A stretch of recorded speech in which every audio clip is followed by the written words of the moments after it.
Speaker Johnson, Vice President Vance, the First Lady of the United States,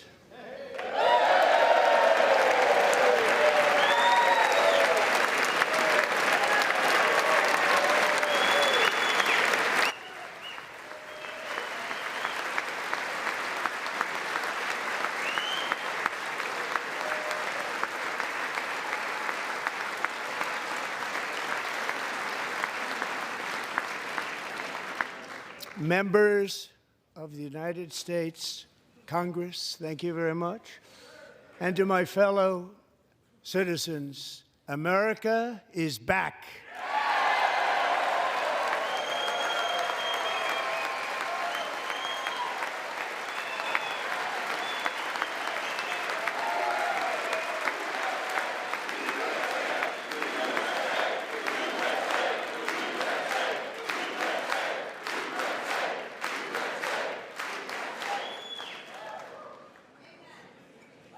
6 weeks ago, I stood beneath the dome of this Capitol and proclaimed the dawn of the golden age of America. From that moment on, it has been nothing but swift and unrelenting action to usher in the greatest and most successful era in the history of our country. We have accomplished more in 43 days than most administrations accomplished in 4 years or 8 years, and we are just getting started.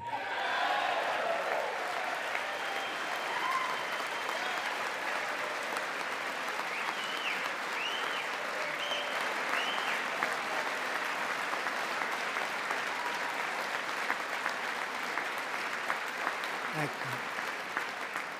I return to this chamber tonight to report that America's momentum is back, our spirit is back, our pride is back, our confidence is back, and the American dream is surging bigger and better than ever before.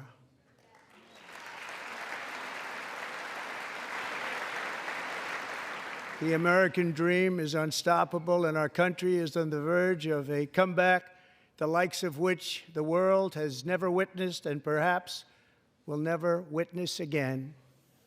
There's never been anything like it. The presidential election of November 5th was a mandate like has not been seen in many decades. We won all 7 swing states, giving us an electoral college victory of 312 votes.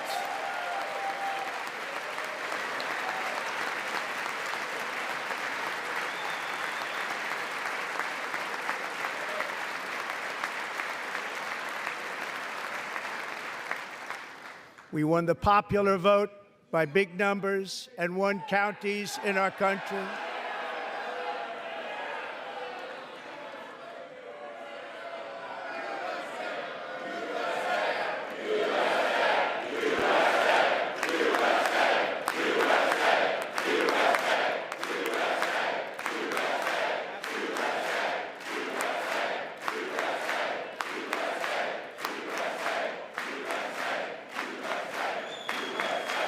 And won counties in our country, 2,700 to 525, on a map that reads almost completely red for Republican.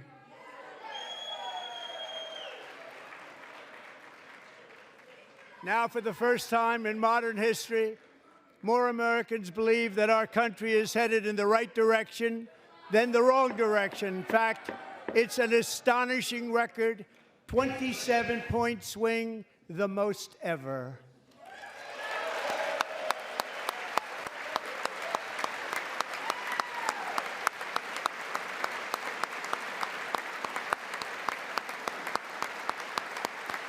Likewise, small business optimism saw its single largest one-month gain ever recorded. Mr. President. A 41-point jump.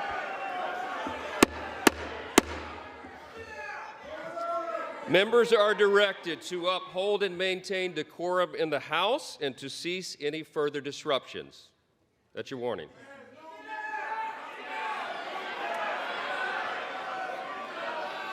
Members are engaging in willful and continuing breach of decorum, and the chair is prepared to direct the Sergeant-at-Arms to restore order to the joint session.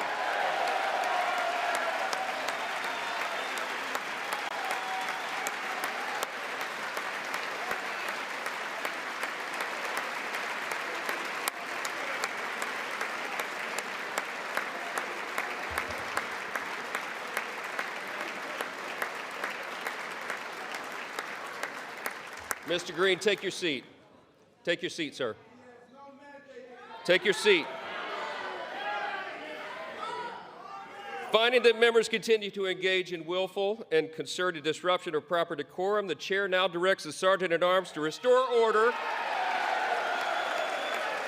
Remove this gentleman from the chamber.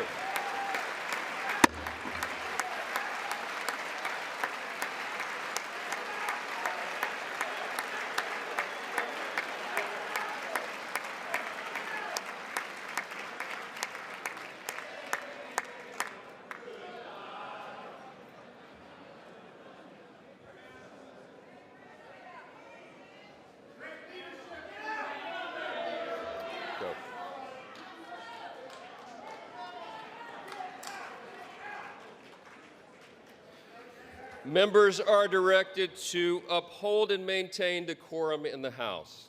Mr. President, you continue. Thank you. Over the past 6 weeks, I have signed nearly 100 executive orders and taken more than 400 executive actions, a record to restore common sense, safety, optimism, and wealth all across our wonderful land. The people elected me to do the job, and I'm doing it.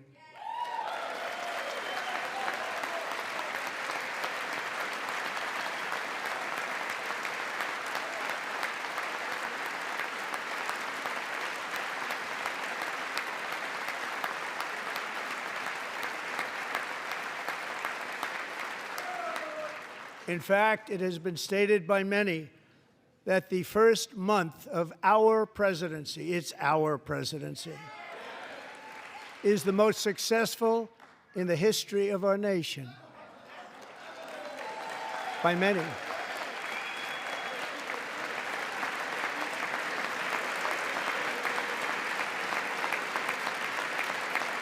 And what makes it even more impressive is that, do you know who number 2 is? George Washington. How about that? How about that? I don't know about that list, but we'll take it. Within hours of taking the oath of office, I declared a national emergency on our southern border, and I deployed the U.S. military and Border Patrol to repel the invasion of our country. And what a job they've done. As a result, illegal border crossings last month were by far the lowest ever recorded, ever.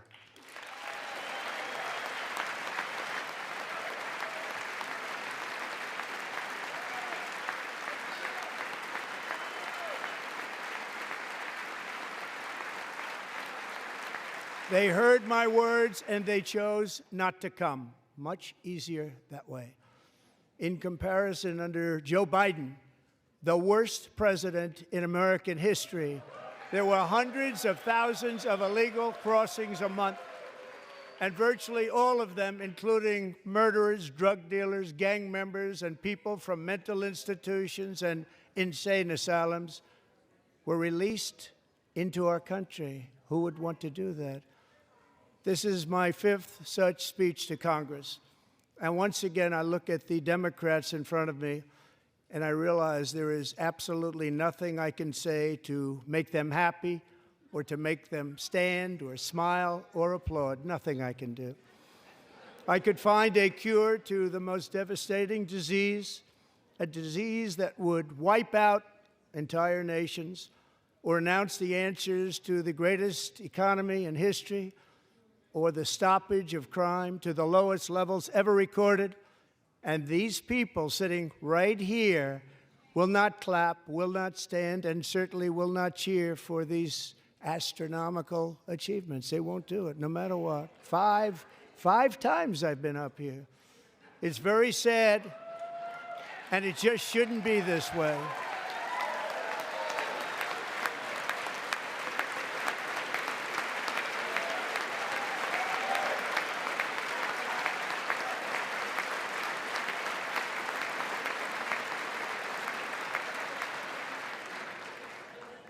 So Democrats sitting before me, for just this one night, why not join us in celebrating so many incredible wins for America? For the good of our nation, let's work together and let's truly make America great again.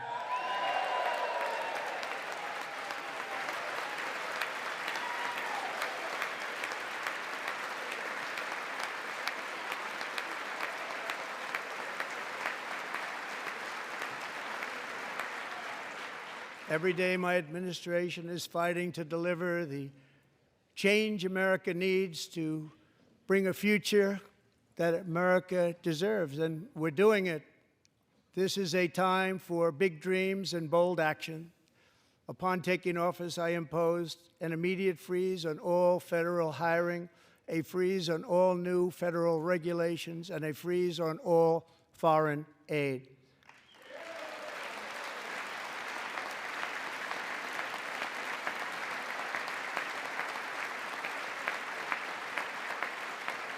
I terminated the ridiculous Green New Scam. I withdrew from the unfair Paris Climate Accord, which was costing us trillions of dollars that other countries were not paying. I withdrew from the corrupt World Health Organization.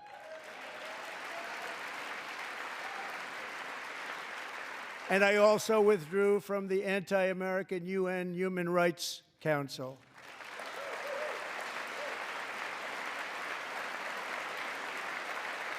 We ended all of Biden's environmental restrictions that were making our country far less safe and totally unaffordable. And importantly, we ended the last administration's insane electric vehicle mandate, saving our auto workers and companies from economic destruction.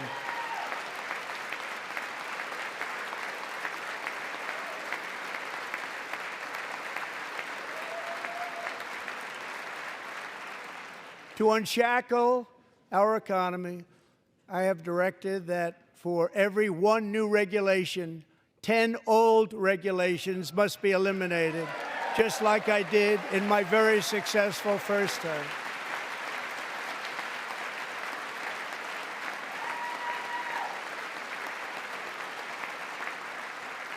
And in that first term, we set records on ending unnecessary rules and regulations like no other president had done before.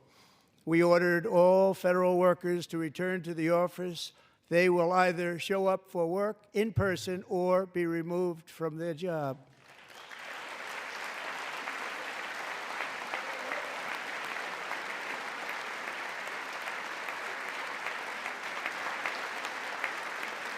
And we have ended weaponized government where, as an example, a sitting president is allowed to viciously prosecute his political opponent, like me.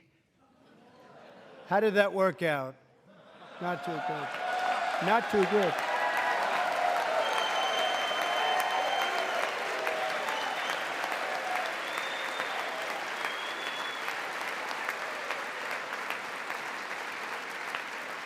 And I have stopped all government censorship and brought back free speech in America. It's back.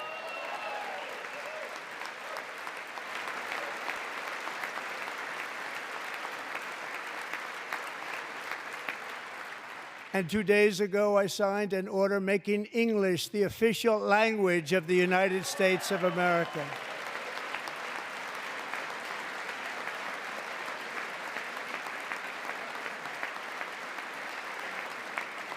I renamed the Gulf of Mexico the Gulf of America.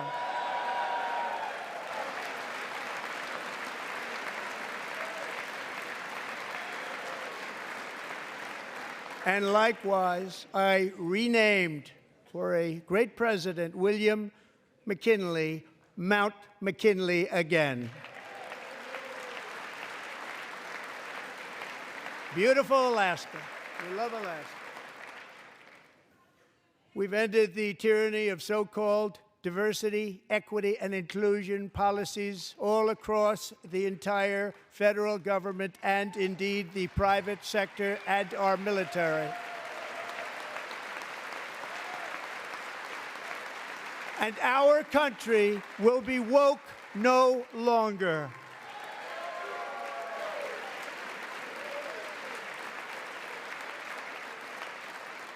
We believe that whether you are a doctor, an accountant, a lawyer, or an air traffic controller, you should be hired and promoted based on skill and competence, not race or gender. Very important.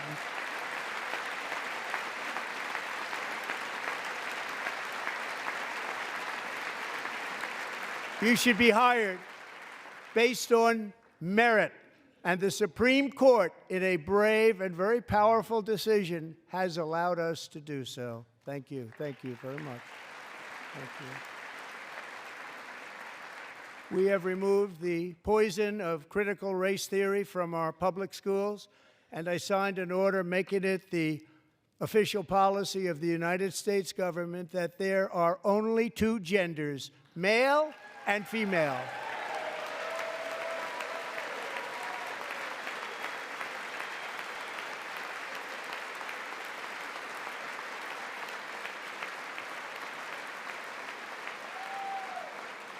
I also signed an executive order to ban men from playing in women's sports.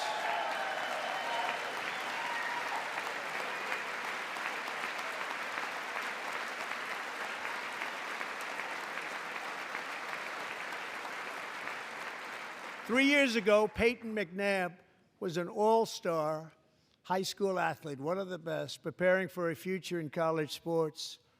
But when her girls' volleyball match was invaded by a male, he smashed the ball so hard in Peyton's face, causing traumatic brain injury, partially paralyzing her right side, and ending her athletic career. It was a shot like she's never seen before. She's never seen anything like it.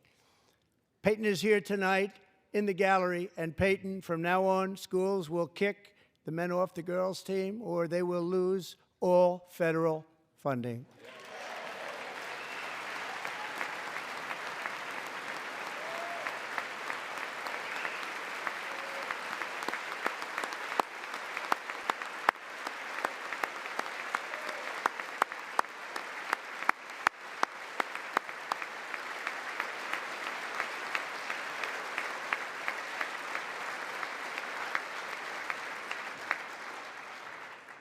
And if you really want to see numbers, just take a look at what happened in the women's boxing, weightlifting, track and field, swimming, or cycling, where a male recently finished a long-distance race 5 hours and 14 minutes ahead of a woman for a new record by 5 hours. Broke the record by 5 hours.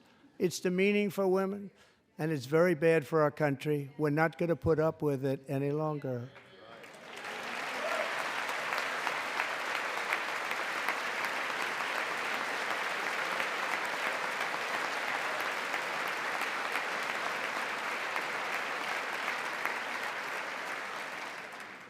What I have just described is only a small fraction of the common sense revolution that is now, because of us, sweeping the entire world. Common sense has become a common theme, and we will never go back. Never. Never going to let that happen. Among my very highest priorities is to rescue our economy and get dramatic and immediate relief to working families.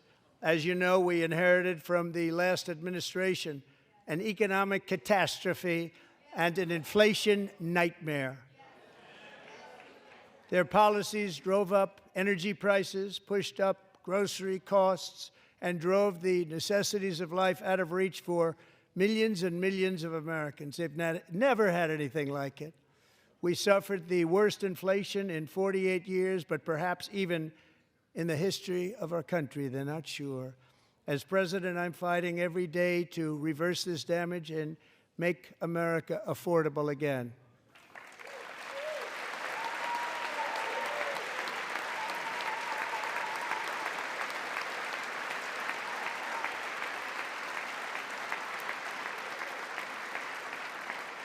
Joe Biden especially let the price of eggs get out of control. The egg price is out of control, and we're working hard to get it back down. Secretary, do a good job on that. You inherited a total mess from the previous administration. Do a good job.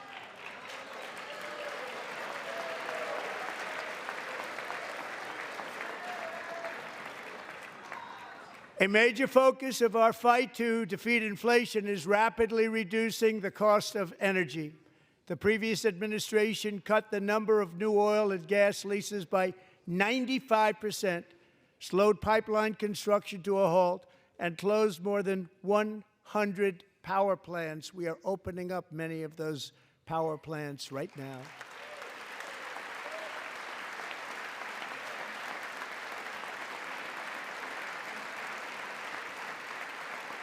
And frankly, we have never seen anything like it. That's why on my first day in office, I declared a national energy emergency. As you've heard me say many times, we have more liquid gold under our feet than any nation on earth, and by far. And now I fully authorize the most talented team ever assembled to go and get it. It's called Drill, Baby, Drill.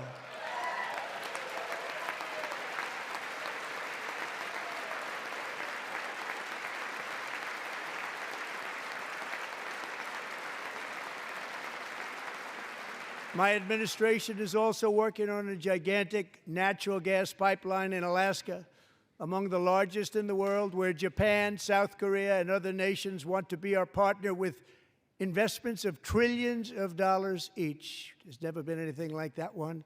It will be truly spectacular. It's all set to go. The permitting is gotten. And later this week, I will also take historic action to dramatically expand production of critical minerals and rare earths here in the USA.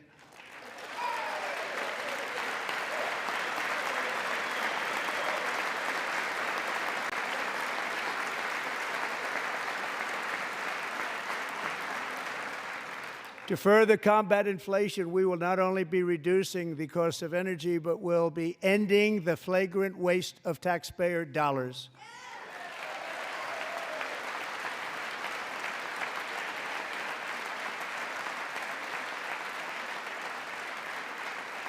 And to that end, I have created the brand new Department of Government Efficiency, DOGE. Perhaps you've heard of it. Perhaps.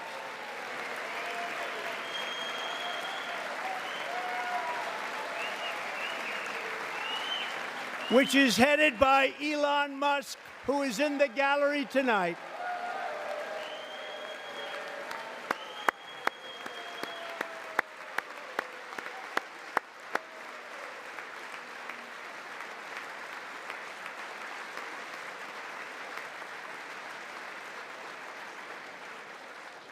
Thank you, Elon. He's working very hard. He didn't need this.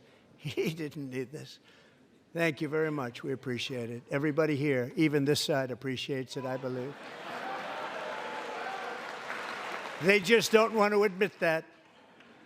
Just listen to some of the appalling waste we have already identified. $22 billion from HHS to provide free housing and cars for illegal aliens. $45 million for diversity, equity, and inclusion scholarships in Burma. $40 million to improve the social and economic inclusion of sedentary migrants. Nobody knows what that is. $8 million to promote LGBTQI+ in the African nation of Lesotho, which nobody has ever heard of. $60 million for indigenous peoples and Afro-Colombian empowerment in Central America. $60 million. $8 million for making mice transgender. This is real. $32 million for a left-wing propaganda operation in Moldova. $10 million for male circumcision in Mozambique. $20 million for the Arab Sesame Street in the Middle East. It's a program, $20 million for a program. $1.9 billion to recently created Decarbonization of Homes Committee, headed up, and we know she's involved. Just at the last moment, the money was passed over by a woman named Stacey Abrams. Have you ever heard of her? A $3.5 million consulting contract for lavish fish monitoring. $1.5 million for voter confidence in Liberia. $14 million for social cohesion in Mali.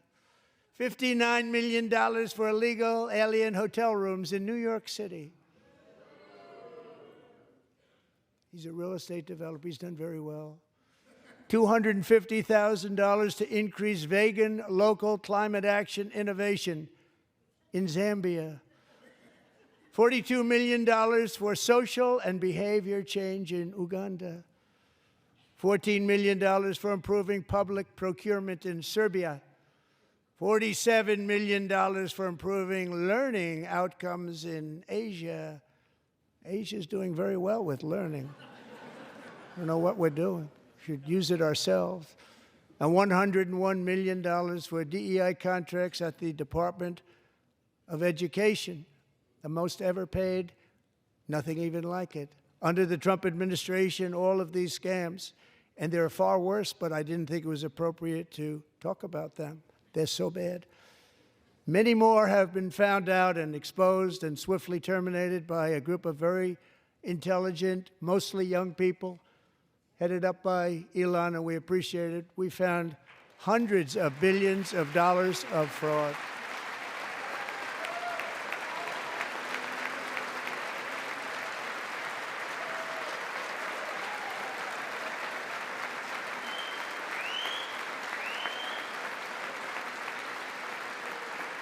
And we've taken back the money and reduced our debt to fight inflation and other things. Taken back a lot of that money. We got it just in time. This is just the beginning.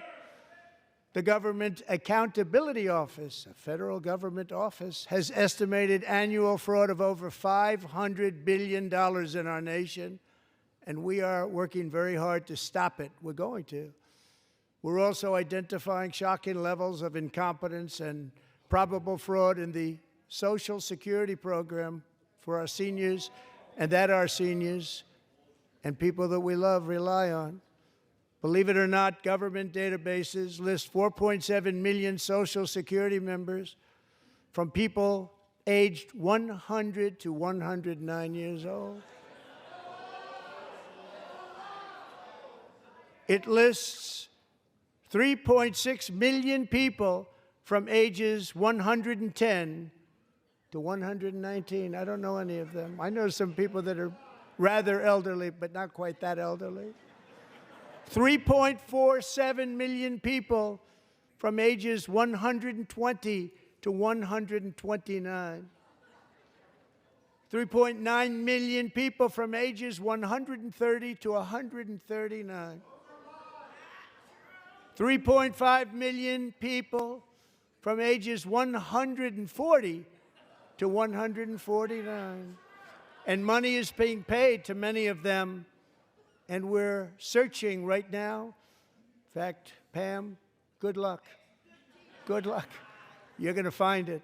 But a lot of money is paid out to people because it just keeps getting paid, and nobody does, and it really hurts Social Security and hurts our country. 1.3 million people from ages 150 to 159, and over 130,000 people, according to the Social Security databases, are age over 160 years old.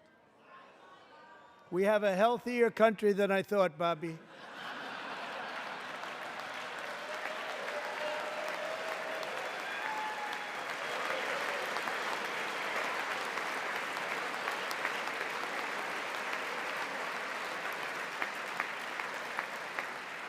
Including, to finish, 1,039 people between the ages of 220 and 229 One person between the age of 240 and 249, and one person is listed at 360 years of age.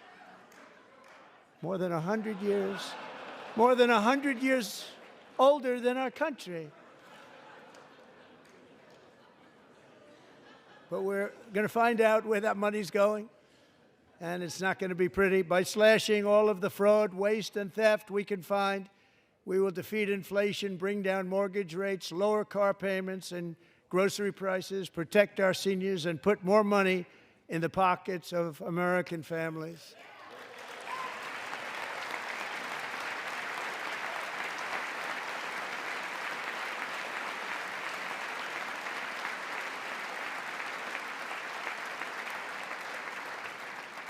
And today, interest rates took a beautiful drop, big, beautiful drop. It's about time. And in the near future, I want to do what has not been done in 24 years, balance the federal budget. We're going to balance it.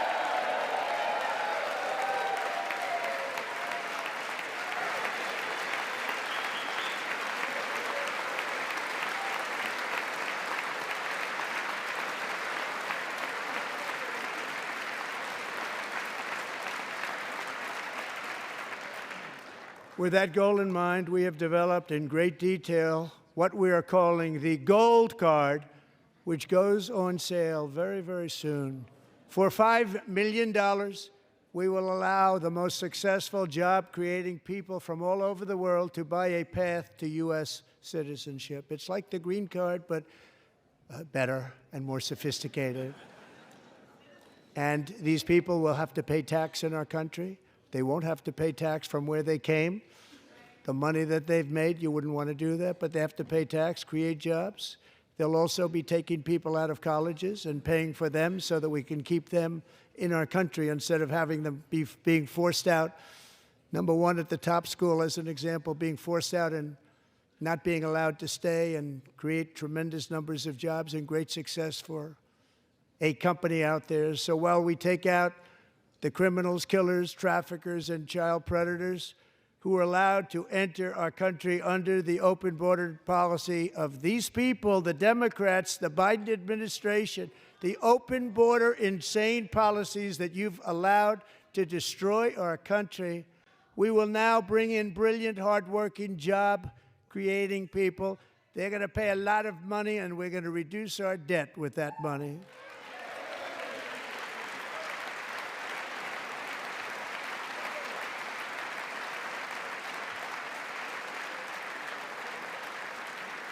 Americans have given us a mandate for bold and profound change. For nearly 100 years, the federal bureaucracy has grown until it has crushed our freedoms, ballooned our deficits, and held back America's potential in every possible way. The nation founded by pioneers and risk-takers now drowns under millions and millions of pages of regulations and debt. Approvals that should take 10 days to get instead take 10 years, 15 years, and even 20 years before you're rejected. Meanwhile, we have hundreds of thousands of federal workers who have not been showing up to work. My administration will reclaim power from this unaccountable bureaucracy, and we will restore true democracy to America again.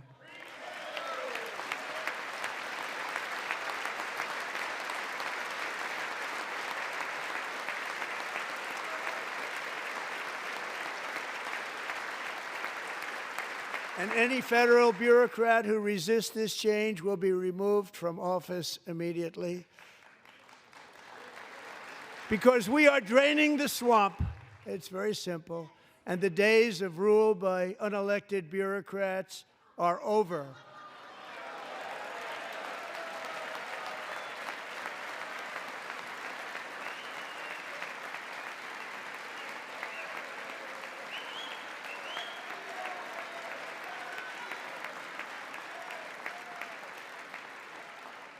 And the next phase of our plan to deliver the greatest economy in history is for this Congress to pass tax cuts for everybody. They're in there. They're waiting for you to vote.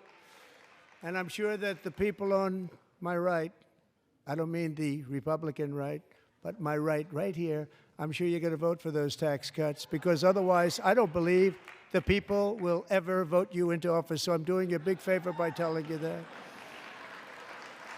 But I know this group is going to be voting for the tax cuts.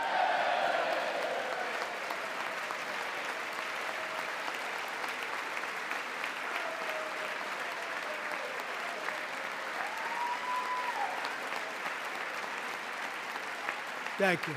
It's a very, very big part of our plan. We had tremendous success in our first term with it. A very big part of our plan. We're seeking permanent income tax cuts all across the board. And to get urgently needed relief to Americans hit especially hard by inflation, I'm calling for no tax on tips, no tax on overtime, and no tax on Social Security benefits for our great seniors.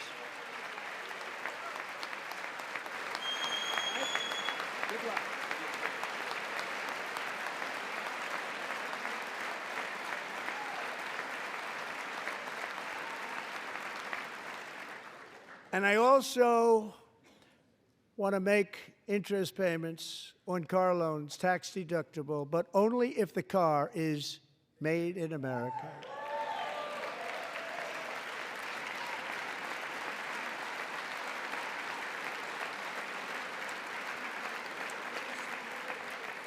And by the way, we're going to have growth in the auto industry like nobody's ever seen. Plants are opening up all over the place. Deals are being made. Never seen. That's a combination of the election win and tariffs. It's a beautiful word, isn't it? That, along with our other policies, will allow our auto industry to absolutely boom. It's going to boom. Spoke to the majors today, all three, the top people, and they're so excited. In fact, already numerous car companies have announced that they will be building massive automobile plants in America, with Honda just announcing a new plant in Indiana, one of the largest anywhere in the world.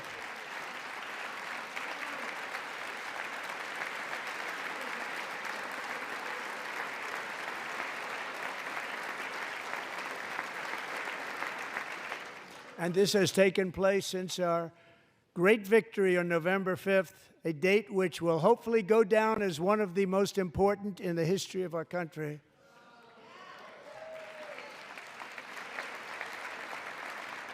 In addition, as part of our tax cuts, we want to cut taxes on domestic production and all manufacturing.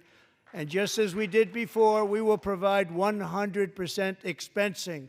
It will be retroactive to January 20th, 2025. And it was one of the main reasons why our tax cuts were so successful in our first term, giving us the most successful economy in the history of our country. First term. We had a great first term.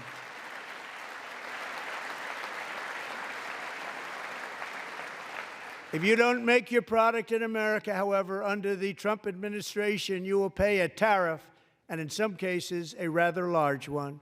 Other countries have used tariffs against us for decades, and now it's our turn to start using them against those other countries.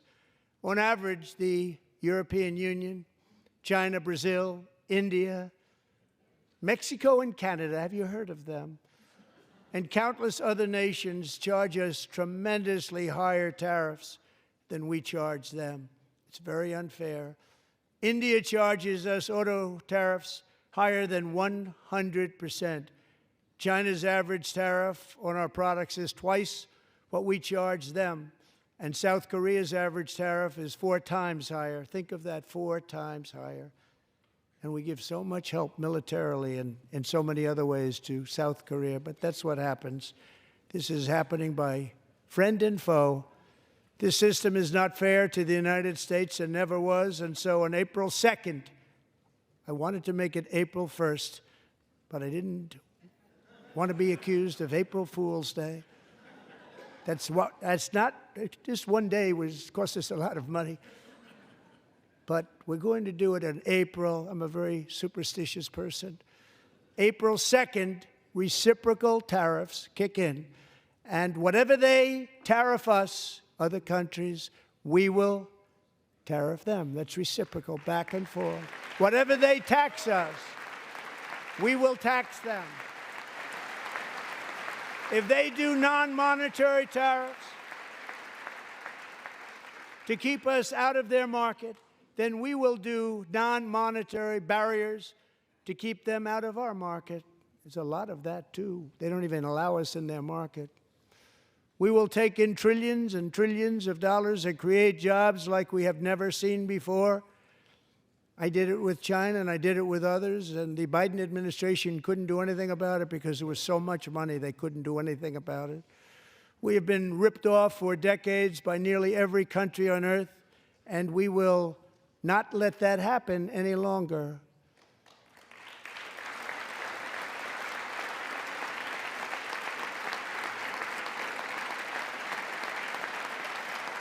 Much has been said over the last 3 months about Mexico and Canada, but we have very large deficits with both of them. But even more importantly, they've allowed fentanyl to come into our country at levels never seen before, killing hundreds of thousands of our citizens and many very young, beautiful people, destroying families. Nobody's ever seen anything like it. They are, in effect, receiving subsidies of hundreds of billions of dollars. We pay subsidies to Canada and to Mexico of hundreds of billions of dollars, and the United States will not be doing that any longer. We're not going to do it any longer.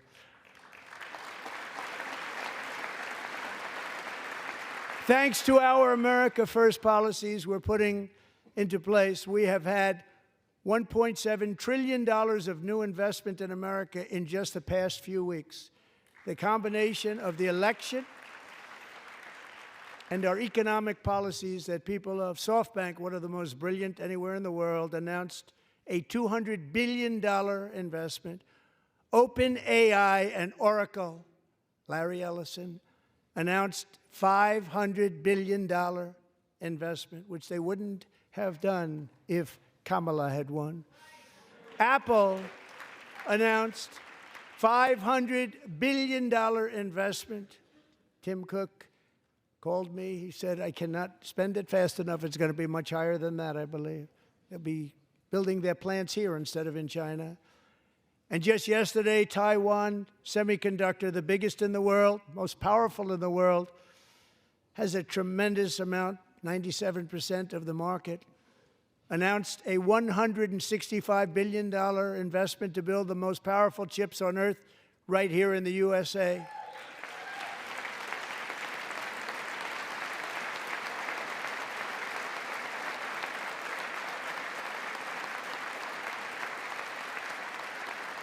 And we're not giving them any money. Your CHIPS Act is a horrible, horrible thing. We give hundreds of billions of dollars, and it doesn't mean a thing. They take our money and they don't spend it. All that meant to them, we're giving them no money. All that was important to them was they didn't want to pay the tariffs, so they came and they're building, and many other companies are coming. We don't have to give them money. We just want to protect our businesses and our people.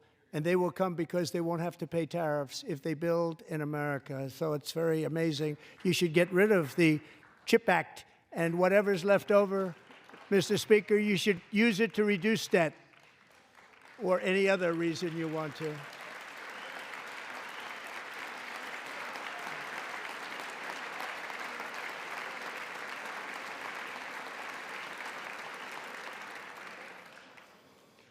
Our new trade policy will also be great for the American farmer. I love the farmer, who will now be selling into our home market, the USA, because nobody is going to be able to compete with you. Because those goods that come in from other countries and companies, they're really in a bad position in so many different ways. They're uninspected. They may be very dirty and disgusting, and they come in and they pour in, and they hurt our American farmers. The tariffs will go on agricultural product coming into America, and our farmers, starting on April 2nd, it may be a little bit of an adjustment period. We had that before when I made the deal with China, $50 billion of purchases, and I said, just bear with me, and they did. They did. Probably have to bear with me again, and this will be even better. That was great. The problem with it was that Biden didn't enforce it. He didn't enforce it. $50 billion of purchases, and we were doing great, but Biden did not enforce it, and it hurt our farmers. But our farmers are going to have a field day right now. So to our farmers, have a lot of fun. I love you too. I love you too. It's all going to happen.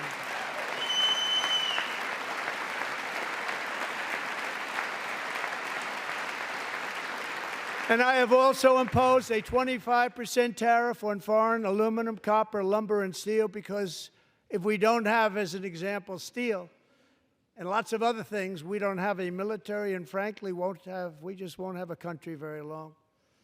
Here today is a proud American steelworker, fantastic person from Decatur, Alabama, Jeff Denard. Has been working at the same steel plant for 27 years in a job that has allowed him to serve as the captain of his local volunteer fire department, raise 7 children with his beautiful wife, Nicole, and over the years provide a loving home for more than 40 foster children. So great, Jeff.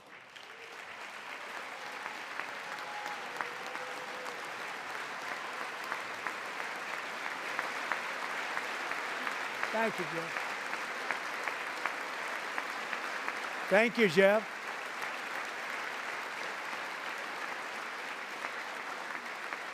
Stories like Jeff's remind us that tariffs are not just about protecting American jobs. They're about protecting the soul of our country. Tariffs are about making America rich again and making America great again, and it's happening, and it will happen rather quickly. There'll be a little disturbance, but we're okay with that. It won't be much. No, you're not. Oh. And look where Biden took us, very low, the lowest we've ever been. Jeff, I want to thank you very much. And I also want to recognize another person who has devoted herself to foster care community. She works so hard on it. A very loving person, our magnificent First Lady of the United States.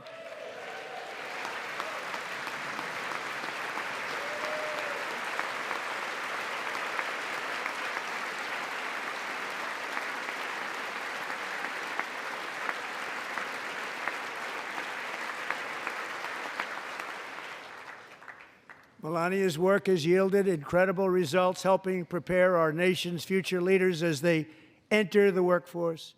Our First Lady is joined by 2 impressive young women, very impressive. Haley Ferguson, who benefited from the First Lady's Fostering the Future initiative and is poised to complete her education and become a teacher. And Elliston Berry, who became a victim of an illicit deepfake image produced by a peer.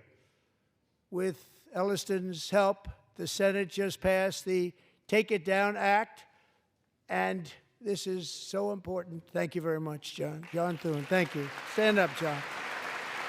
Thank you, John.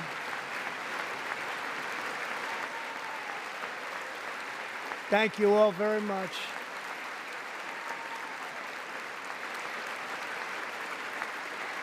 Thank you. And thank you to John Thune and the Senate. Great job. To criminalize the publication of such images online is a terrible, terrible thing. And once it passes the House, I look forward to signing that bill into law. Thank you. And I'm going to use that bill for myself, too, if you don't mind. Because nobody gets treated worse than I do online. Nobody. That's great. Thank you very much to the Senate. Thank you. But if we truly care about protecting Americans' children, no step is more crucial than securing America's borders.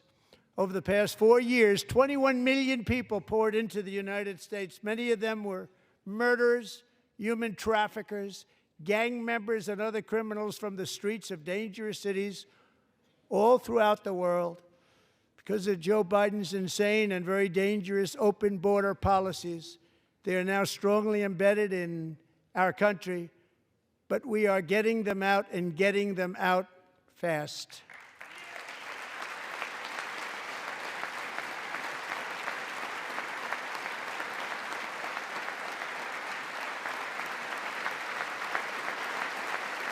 And I want to thank Tom Homan and Christy. I want to thank you and Paul of Border Patrol.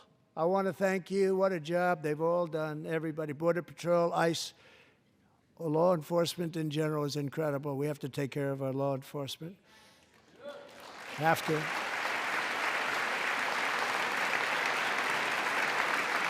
Last year,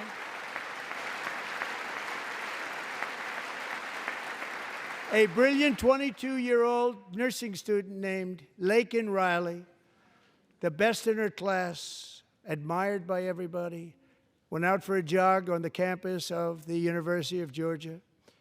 That morning, Laken was viciously attacked, assaulted, beaten, brutalized, and horrifically murdered.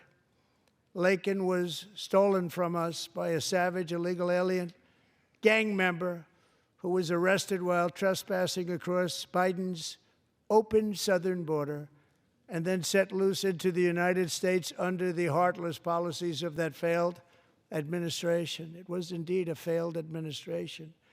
He had then been arrested and released in a Democrat-run sanctuary city, a disaster, before ending the life of this beautiful young angel.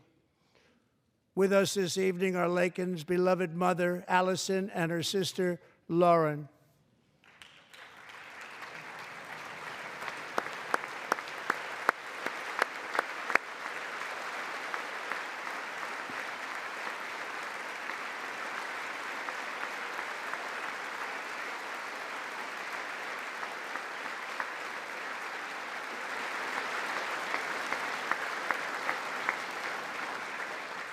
Last year, I told Laken's grieving parents that we would ensure their daughter would not have died in vain. That's why the very first bill I signed into law as your 47th president mandates the detention of all dangerous criminal aliens who threaten public safety. It's a very strong, powerful act.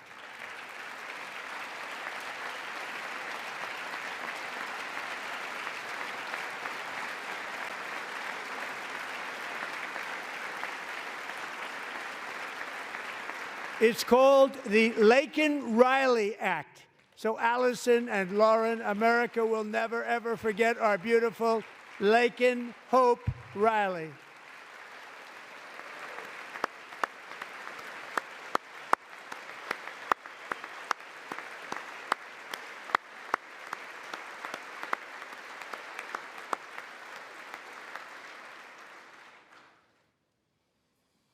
Thank you very much.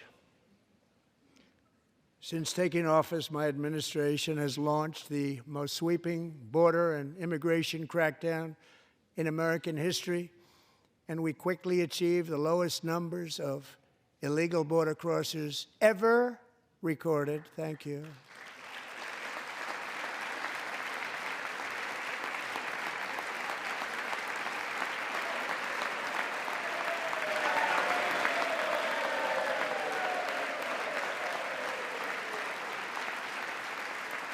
The media and our friends in the Democrat Party kept saying we needed new legislation, we must have legislation to secure the border. But it turned out that all we really needed was a new president.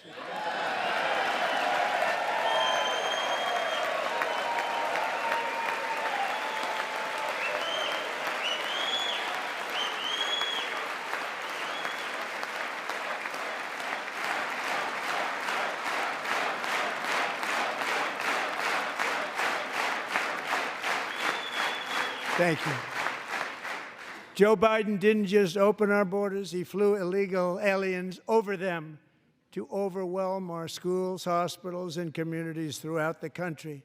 Entire towns like Aurora, Colorado, and Springfield, Ohio, buckled under the weight of the migrant occupation and corruption like nobody's ever seen before. Beautiful towns destroyed. Now, just as I promised in my inaugural address, we are achieving the great liberation of America.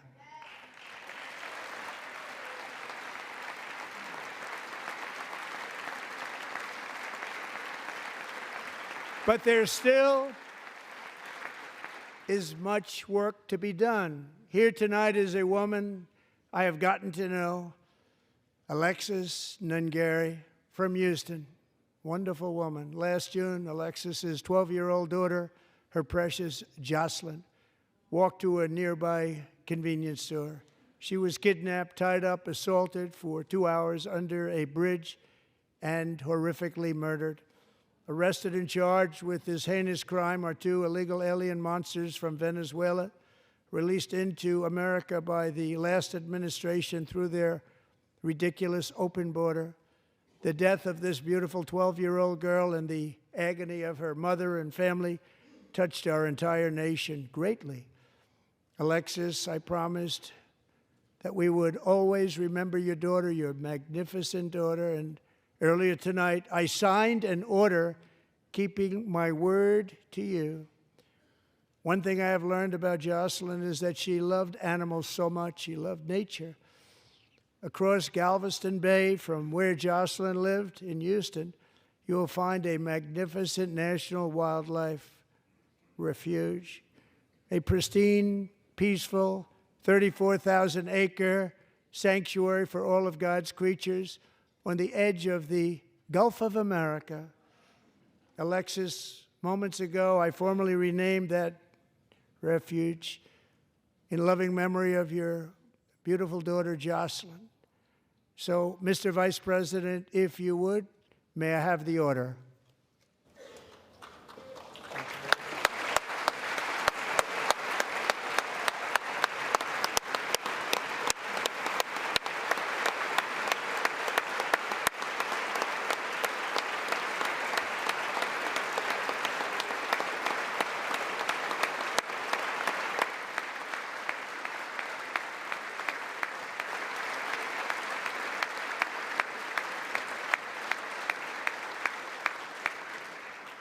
Thank you very much. All 3 savages charged with Jocelyn and Lakin's murders were members of the Venezuelan prison gang, the toughest gang, they say, in the world, known as Tren de Aragua. 2 weeks ago, I officially designated this gang, along with MS-13 and the bloodthirsty Mexican drug cartels, as foreign terrorist organizations.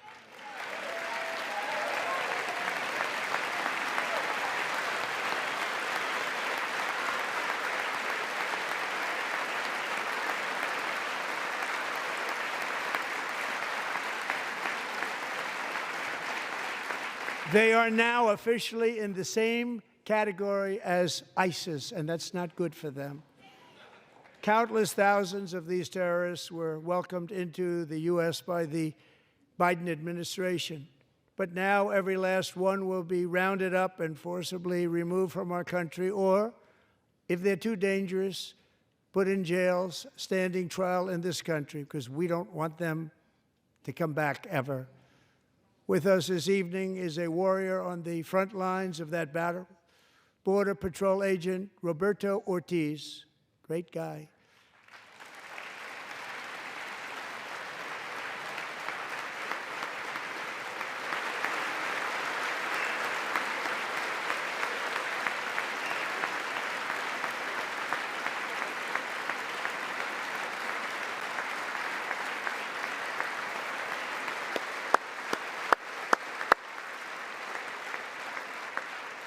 In January, Roberto and another agent were patrolling by the Rio Grande near an area known as Cartel Island. Doesn't sound too nice to me. When heavily armed gunmen started shooting at them, Roberto saw that his partner was totally exposed, at great danger, and he leapt into action, returning fire and providing crucial seconds for his fellow agent to seek safety, just barely. I have some of the prints of that event, and it was not good. Agent Ortiz, we salute you for your great courage and for your line of fire that you took and for the bravery that you showed. We honor you, and we will always honor you. Thank you, Roberto, very much.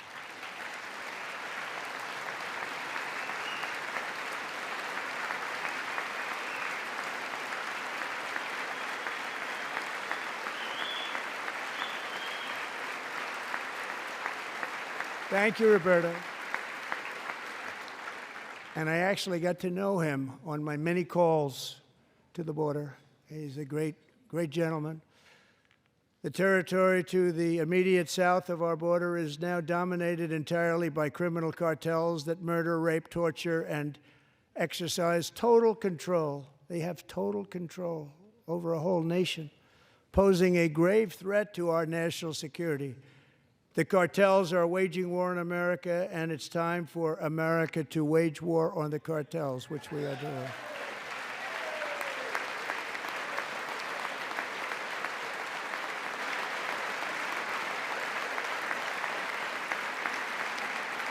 Five nights ago, Mexican authorities, because of our tariff policies being imposed on them, think of this, handed over to us 29 of the biggest cartel leaders in their country. That has never happened before. They want to make us happy.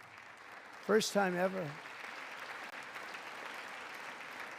But we need Mexico and Canada to do much more than they've done, and they have to stop the fentanyl and drugs pouring into the USA. They're going to stop it. I have sent Congress a detailed funding request laying out exactly how we will eliminate these threats to protect our homeland and complete the largest deportation operation in American history, larger even than current record holder, President Dwight D. Eisenhower, a moderate man, but someone who believed very strongly in borders. Americans expect Congress to send me this funding without delay so I can sign it into law. So, Mr. Speaker, John Thune, both of you, I hope you're going to be able to do that, Mr. Speaker. Thank you. Mr. Leader, thank you. Thank you very much. And let's get it to me. I'll sign it so fast, you won't even believe it.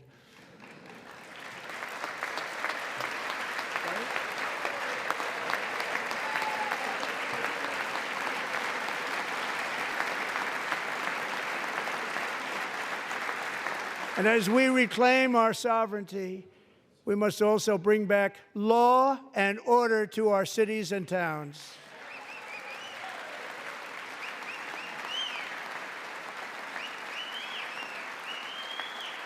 In recent years, our justice system has been turned upside down by radical left lunatics. Many jurisdictions virtually ceased enforcing the law against dangerous repeat offenders while weaponizing law enforcement against political opponents like me. My administration has acted swiftly and decisively to restore fair, equal, and impartial justice under the constitutional rule of law, starting at the FBI and the DOJ. Pam, good luck. Cash, wherever you may be, good luck. Good luck. Pam Bondi. Good luck. So important. Going to do a great job. Cash, thank you. Thank you, Cash.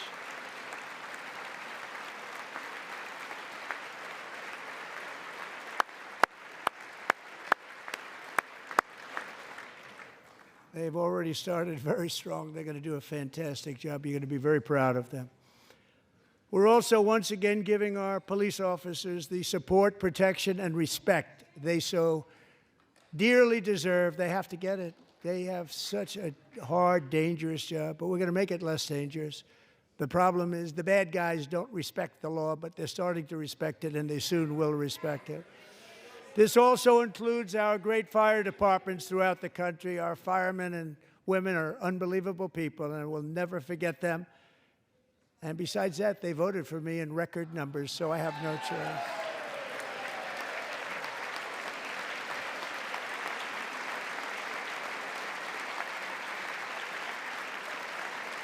One year ago this month, 31-year-old New York police officer Jonathan Diller, unbelievably wonderful person and a great officer, was gunned down at a traffic stop on Long Island. I went to his funeral.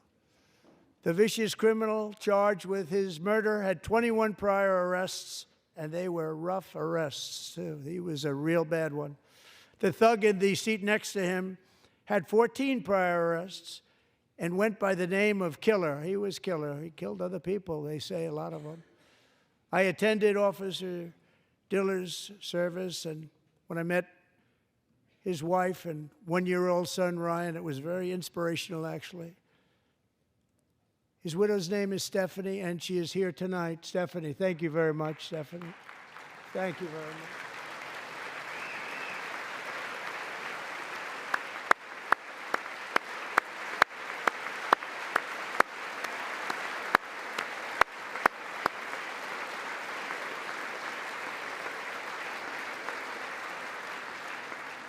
Stephanie, we're going to make sure that Ryan knows his dad was a true hero, New York's finest, and we're going to get these cold-blooded killers and repeat offenders off our streets, and we're going to do it fast.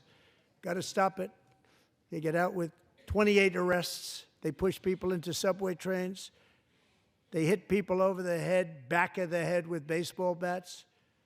We got to get them out of here.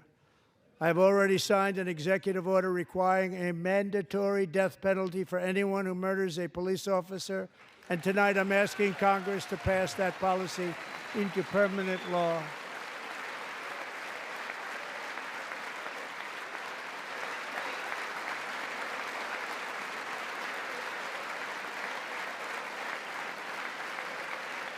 I'm also asking for a new crime bill getting tough on repeat offenders while enhancing protections for America's police officers so they can do their jobs without fear of their lives being totally destroyed. They don't want to be killed. We're not going to let them be killed. Joining us in the gallery tonight is a young man who truly loves our police.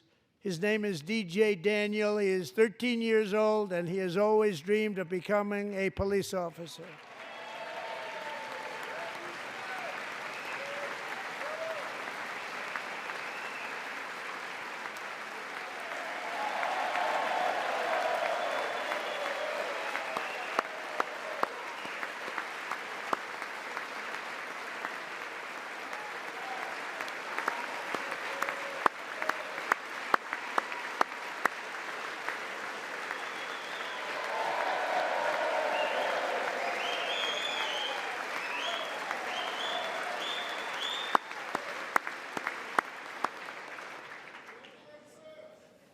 But in 2018, DJ was diagnosed with brain cancer. The doctors gave him 5 months at most to live. That was more than 6 years ago.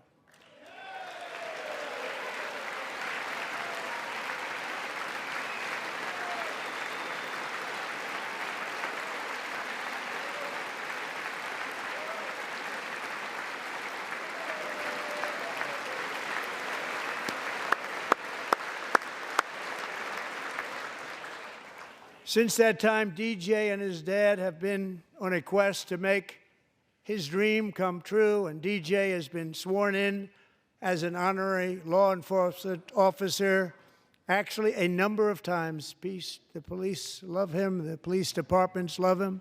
And tonight, DJ, we're going to do you the biggest honor of them all.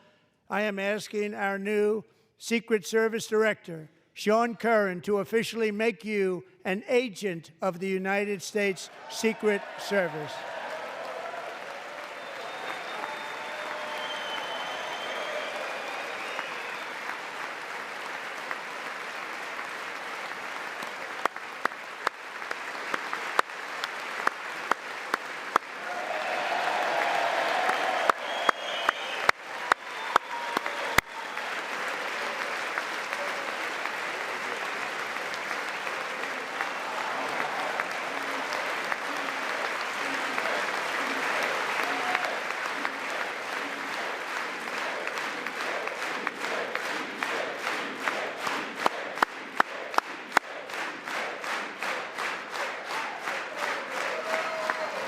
Thank you, DJ.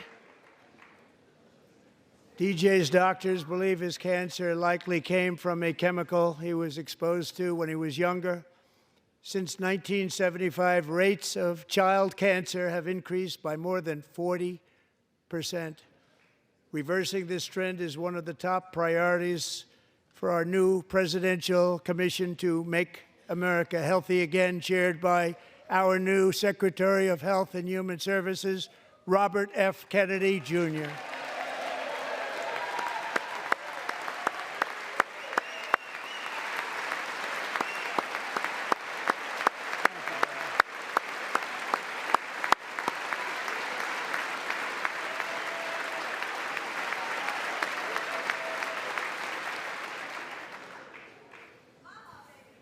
With the name Kennedy, you would have thought everybody over here would have been cheering.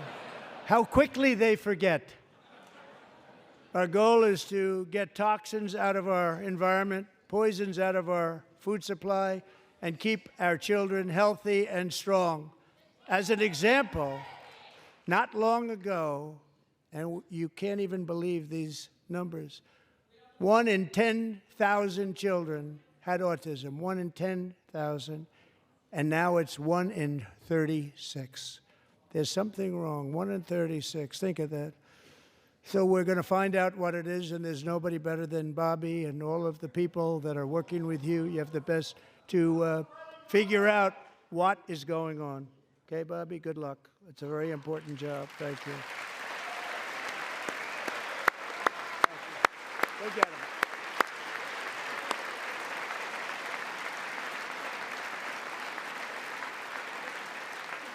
Thank you. My administration is also working to protect our children from toxic ideologies in our schools. A few years ago, January Littlejohn and her husband discovered that their daughter's school had secretly socially transitioned their 13-year-old little girl. Teachers and administrators conspired to deceive January and her husband while encouraging her daughter to use a new name and pronouns. They, them pronoun, actually, all without telling January, who is here tonight and is now a courageous advocate against this form of child abuse. January, thank you. Thank you. Thank you very much. Thank you.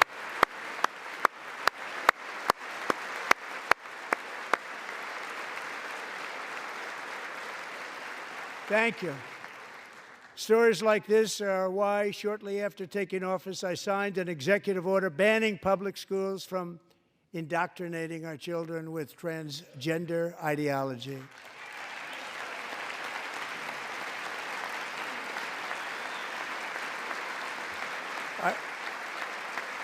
I also signed an order to cut off all taxpayer funding to any institution that engages in the sexual mutilation of our youth.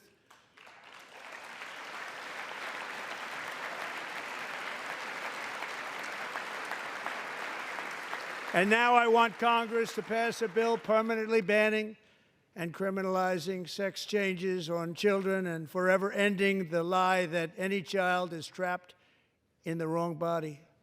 This is a big lie.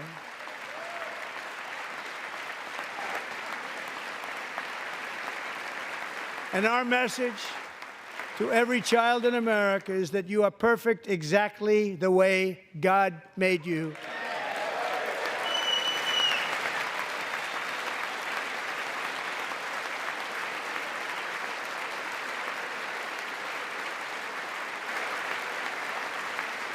Because we're getting wokeness out of our schools and out of our military, and it's already out, and it's out of our society. We don't want it. Wokeness is trouble. Wokeness is bad. It's gone. It's gone. And we feel so much better for it, don't we? Don't we feel better? Our service members won't be activists and ideologues. They will be fighters and warriors. They will fight for our country. And Pete, congratulations. Secretary of Defense, congratulations.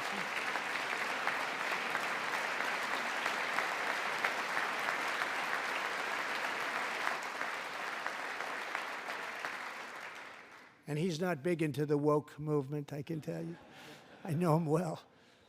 I am pleased to report that in January, the U.S. Army had its single best recruiting month in 15 years, and that all armed services are having among the best recruiting results ever in the history of our services.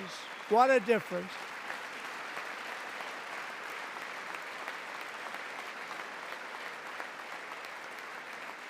And you know, it was just a few months ago where the results were exactly the opposite. We couldn't recruit anywhere. We couldn't recruit. Now we're having the best results just about that we've ever had. What a tremendous turnaround. It's really a beautiful thing to see.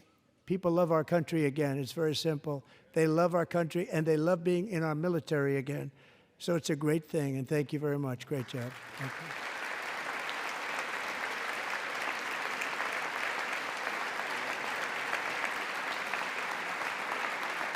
We're joined tonight by a young man, Jason Hartley, who knows the weight of that call of duty. Jason's father, grandfather, and great-grandfather all wore the uniform. Jason tragically lost his dad, who was also a Los Angeles County Sheriff's deputy when he was just a boy, and now he wants to carry on the family legacy of service. Jason is a senior in high school, a six-letter varsity athlete, a really good athlete, they say, a brilliant student with a 4.46, that's good, GPA. And his greatest dream is to attend the U.S. Military Academy at West Point.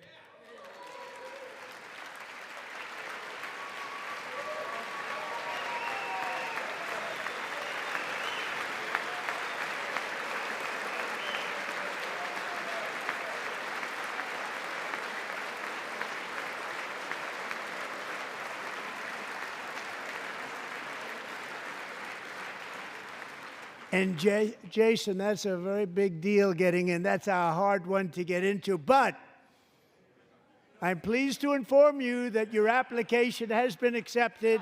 You will soon be joining the Corps of Cadets.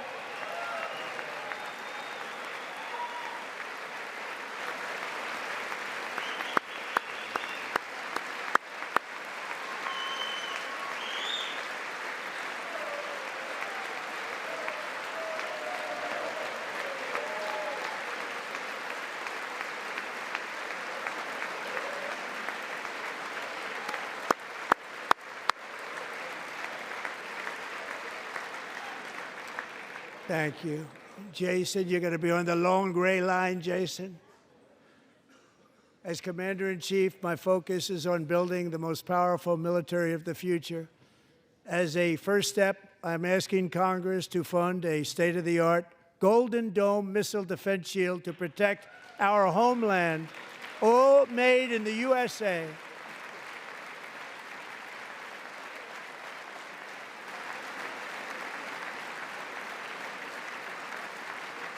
And Ronald Reagan wanted to do it long ago, but the technology just wasn't there, not even close. But now we have the technology. It's incredible, actually. And other places, they have it. Israel has it. Other places have it. And the United States should have it too, right, Tim, right? They should have it too. So I want to thank you. But it's a very, very important. This is a very dangerous world. We should have it. We want to be protected, and we're going to protect our citizens like never before. To boost our defense industrial base, we are also going to resurrect the American shipbuilding industry, including commercial shipbuilding and military shipbuilding.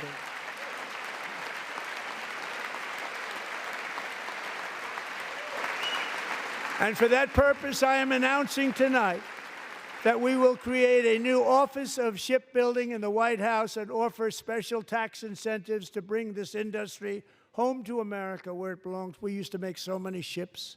We don't make them anymore very much, but we're going to make them very fast, very soon. It will have a huge impact. To further enhance our national security, my administration will be reclaiming the Panama Canal, and we've already started doing it.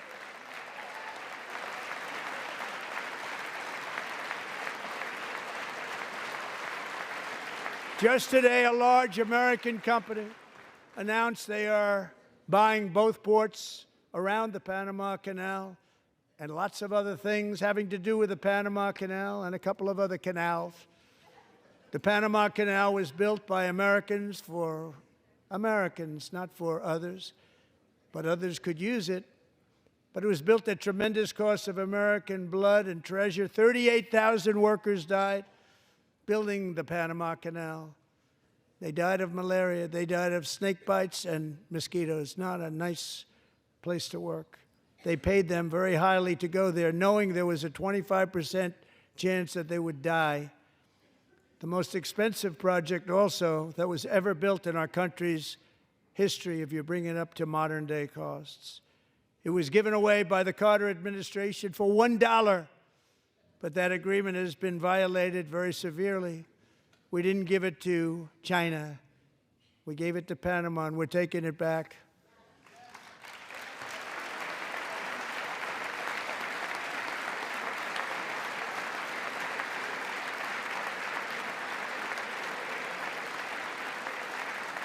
And we have Marco Rubio in charge. Good luck, Marco. Now, we know who to blame if anything goes wrong. Marco's been amazing, and he's going to do a great job. Think of it. He got 100 votes. You know, he was approved with actually 99, but the 100th was this gentleman, and I feel very certain. So let's assume he got 100 votes. And I'm either very, very happy about that or I'm very concerned about it. But he's already proven. I mean, he's a great gentleman. He's respected by everybody, and we appreciate you voting for Marco. He's going to do a fantastic job. Thank you. Thank you. He's doing a great job. Great job.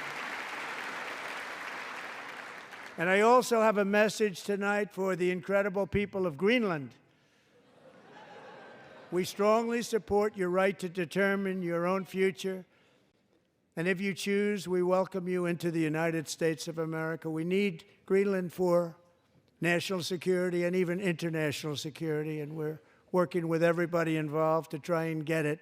But we need it really for international world security, and I think we're going to get it. One way or the other, we're going to get it. We will keep you safe. We will make you rich, and together we will take Greenland to heights like you have never thought possible before. It's a very small population, but very, very large piece of land and very, very important for military security. America is once again standing strong against the forces of radical Islamic terrorism. 3.5 years ago, ISIS terrorists killed 13 American service members and countless others in the Abbey Gate bombing during the disastrous and incompetent withdrawal from Afghanistan. Not that they were withdrawing, it was the way they withdrew. Perhaps the most embarrassing moment in the history of our country. Tonight, I am pleased to announce that we have just apprehended the top terrorist responsible for that atrocity, and he is right now on his way here to face the swift sword of American justice.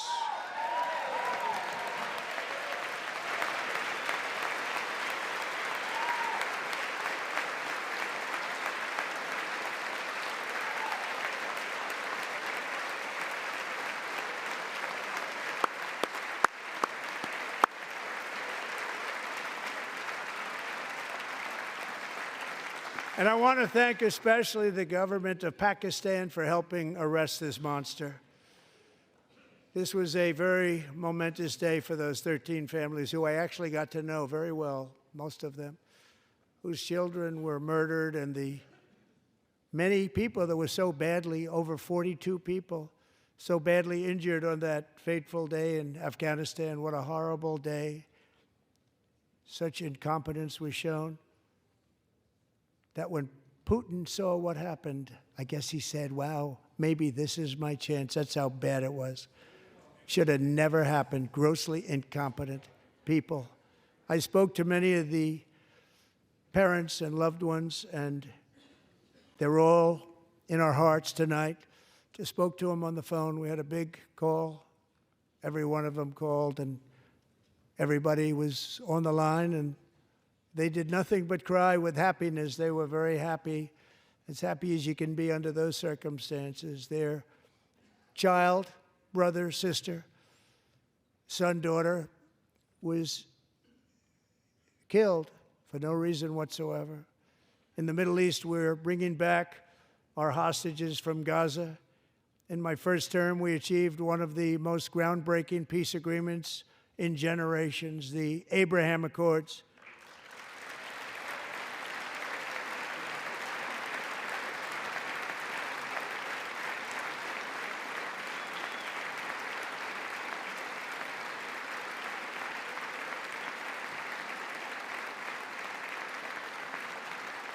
And now we're going to build on that foundation to create a more peaceful and prosperous future for the entire region. A lot of things are happening in the Middle East. People have been talking about that so much lately with everything going on with Ukraine and Russia.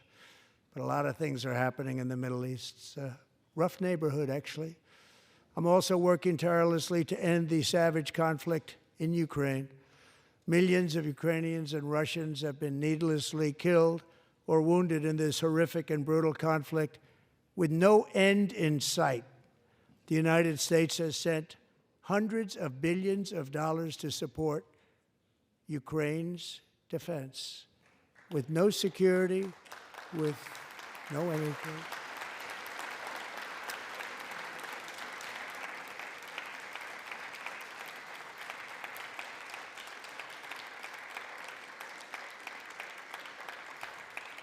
Do you want to keep it going for another 5 years? Yeah, you would say Pocahontas says yes.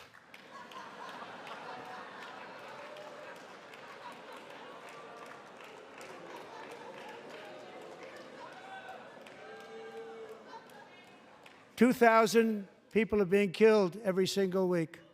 More than that. They're Russian young people. They're Ukrainian young people. They're not Americans. But I want it to stop. Meanwhile, Europe has sadly spent more money buying Russian oil and gas than they have spent on defending Ukraine, by far. Think of that. They've spent more buying Russian oil and gas than they have defending. And we've spent perhaps $350 billion, like taking candy from a baby. That's what happened. And they've spent $100 billion. What a difference that is. And we have an ocean separating us, and they don't. But we're getting along very well with them, and lots of good things are happening. Biden has authorized more money in this fight than Europe has spent by billions and billions of dollars. It's hard to believe that they wouldn't have stopped it and said, at some point, come on, let's equalize. You got to be equal to us. But that didn't happen. Earlier today, I received an important letter from President Zelensky of Ukraine. The letter reads, "Ukraine is ready to come to the negotiating table as soon as possible to bring lasting peace closer. Nobody wants peace more than the Ukrainians," he said.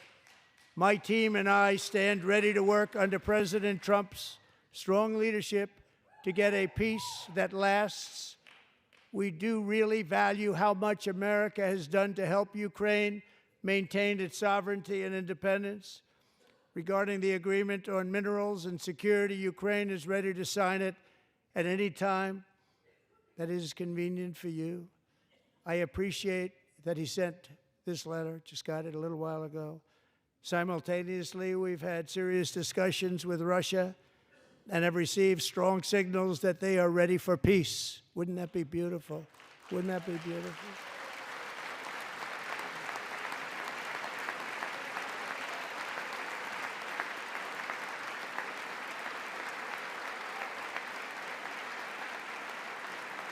Wouldn't that be beautiful?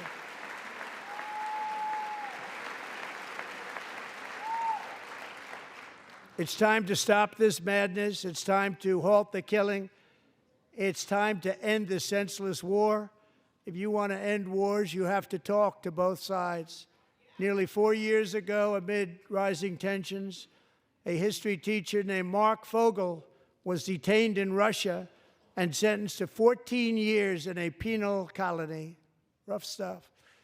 The previous administration barely lifted a finger to help him. They knew he was innocent, but they had no idea where to begin.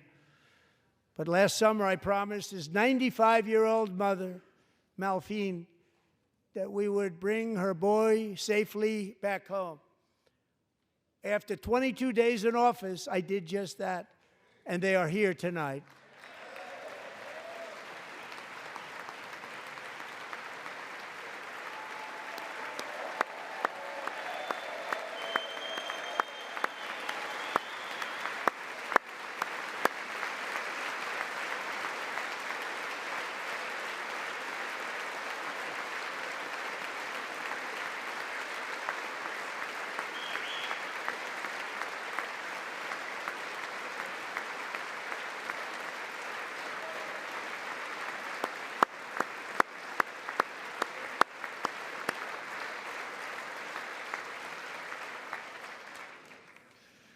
To Mark and his great mom, we are delighted to have you safe and sound and with us. As fate would have it, Mark Fogel was born in a small rural town in Butler, Pennsylvania. Have you heard of it? Where his mother has lived for the past 78 years. I just happened to go there last July 13th for a rally. That was not pleasant. And that is where I met his beautiful mom right before I walked onto that stage. And I told her I would not forget what she said about her son. And I never did I? Never forgot. Less than 10 minutes later, at that same rally, gunfire rang out, and a sick and deranged assassin unloaded 8 bullets from his sniper's perch into a crowd of many thousands of people. My life was saved by a fraction of an inch, but some were not so lucky. Corey Comparator was a firefighter, a veteran, a Christian, a husband, a devoted father, and above all, a protector. When the sound of gunshots pierced the air, it was a horrible sound. Corey knew instantly what it was and what to do. He threw himself on top of his wife and daughters and shielded them from the bullets with his own body. Corey was hit really hard. You know the story from there. He sacrificed his life to save theirs. 2 others, very fine people, were also seriously hit. But thankfully, with the help of 2 great country doctors, we thought they were gone and they were saved. So those doctors had great talent. We're joined by Corey's wife, Helen, who was his high school sweetheart, and their 2 beloved daughters, Allison and Kaylee. Thank you.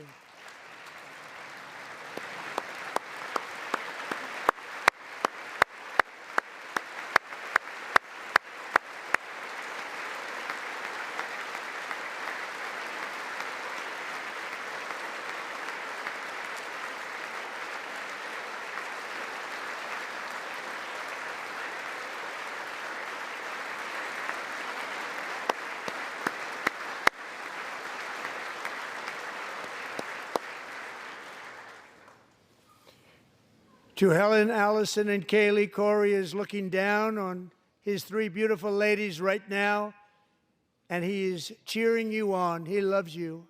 He is cheering you on. Corey was taken from us much too soon, but his destiny was to leave us all with a shining example of the selfless devotion of a true American patriot. It was love like Corey's that built our country, and it's love like Corey's that is going to make our country more majestic than ever before. I believe that my life was saved that day in Butler for a very good reason. I was saved by God to make America great again. I believe that. Thank you. Thank you.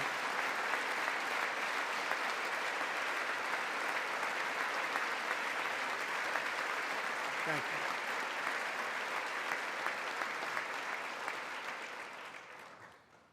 Thank you very much. From the patriots of Lexington and Concord to the heroes of Gettysburg and Normandy, from the warriors who crossed the Delaware to the trailblazers who climbed the Rockies, and from the legends who soared at Kitty Hawk, to the astronauts who touched the moon. Americans have always been the people who defied all odds, transcended all dangers, made the most extraordinary sacrifices, and did whatever it took to defend our children, our country, and our freedom. And as we have seen in this chamber tonight, that same strength, faith, love, and spirit is still alive and thriving in the hearts of the American people. Despite the best efforts of those who would try to censor us, silence us, break us, destroy us, Americans are today a proud, free, sovereign, and independent nation that will always be free, and we will fight for it till death. We will never let anything happen to our beloved country, because we are a country of doers, dreamers, fighters, and survivors. Our ancestors crossed a vast ocean, strode into the unknown wilderness, and carved their fortunes from the rock and soil of a perilous and very dangerous frontier. They chased our destiny across a boundless continent. They built the railroads, laid the highways, and graced the world with American marvels like the Empire State Building, the mighty Hoover Dam, and the towering Golden Gate Bridge. They lit the world with electricity, broke free of the force of gravity, fired up the engines of American industry, vanquished the communists, fascists, and Marxists all over the world, and gave us countless modern wonders sculptured out of iron, glass, and steel. We stand on the shoulders of these pioneers who won and built the modern age. These workers who poured their sweat into the skylines of our cities. These warriors who shed their blood on fields of battle and gave everything they had for our rights and for our freedom. Now it is our time to take up the righteous cause of American liberty. And it is our turn to take America's destiny into our own hands and begin the most thrilling days in the history of our country. This will be our greatest era. With God's help, over the next 4 years, we are going to lead this nation even higher, and we are going to forge the freest, most advanced, most dynamic, and most dominant civilization ever to exist on the face of this earth. We are going to create the highest quality of life, build the safest and wealthiest and healthiest and most vital communities anywhere in the world. We are going to conquer the vast frontiers of science, and we are going to lead humanity into space and plant the American flag on the planet Mars and even far beyond.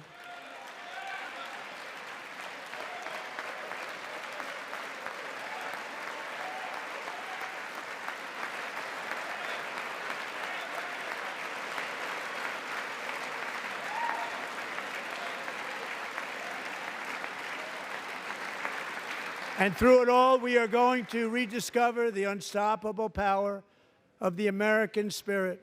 And we are going to renew unlimited promise of the American dream.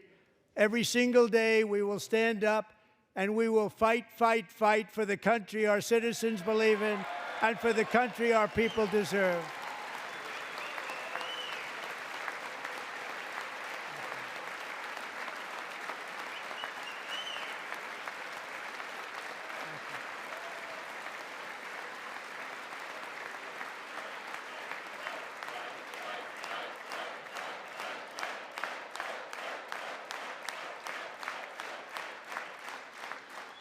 My fellow Americans, get ready for an incredible future, because the golden age of America has only just begun.